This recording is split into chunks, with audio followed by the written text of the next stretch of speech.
কারোর সঙ্গে ভাগ করে নেবেন না। তাই শিবকে বুঝে নেওয়ার পালা রামপ্রসাদের। এক অদ্ভুত সুন্দর একটি কীর্তনাঙ্গের গান আমার খুব ভালো লাগে, আশা করি আপনাদেরও ভালো লাগবে।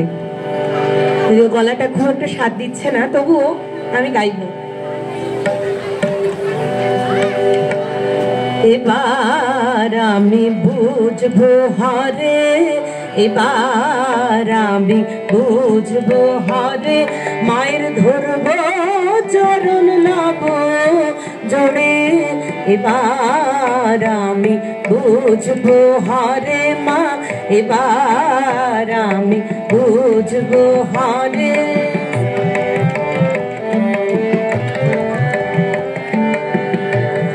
ভোলানাথে ভুল ধরেছি, বলবো এবার যারে তারে। ভোলানাথের ভুল ধরেছি, বলবো এবার যারে তারে। ভোলা পিতা হয়ে মায়ের চরণ হৃদয় ধারে, কোন বিচারে পিতা হয়ে মায়ের চরণ হৃদয় ধারে, কোন বিচারে। এবার আমি বুঝবো হরে মা, এবার আমি বুঝবো হরে।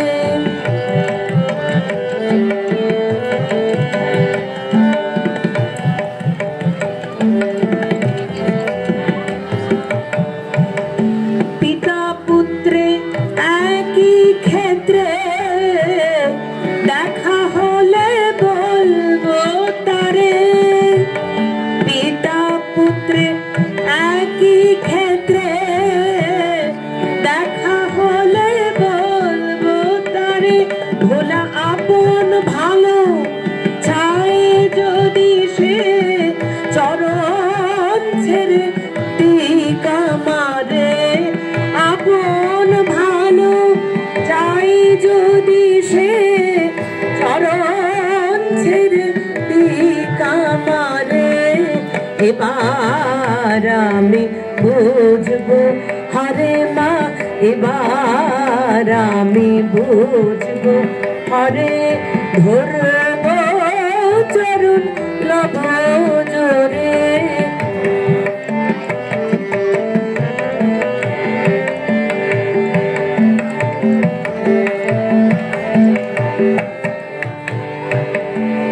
রামপ্রসাদ শিবের কাছে বলতে চায় যে তুমি কি করে মায়ের চরণ নিজের হৃদয়ে ধরো, ওটা তো আমার জন্য, ওখানে শুধু আমার অধিকার।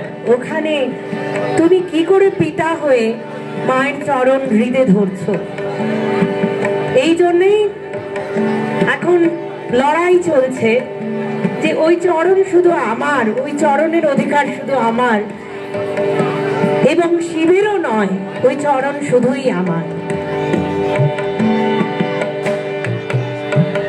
মায়ের ধন সন্তানে পায়, সে ধন নিলে কোন বিচারে।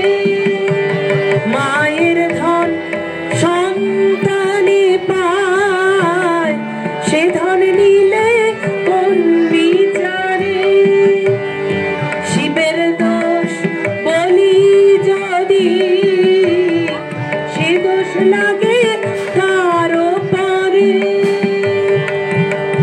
রামপ্রসাদ বলে ভয় করি নে মা, মায়া ভয়ার চরণ জোরে।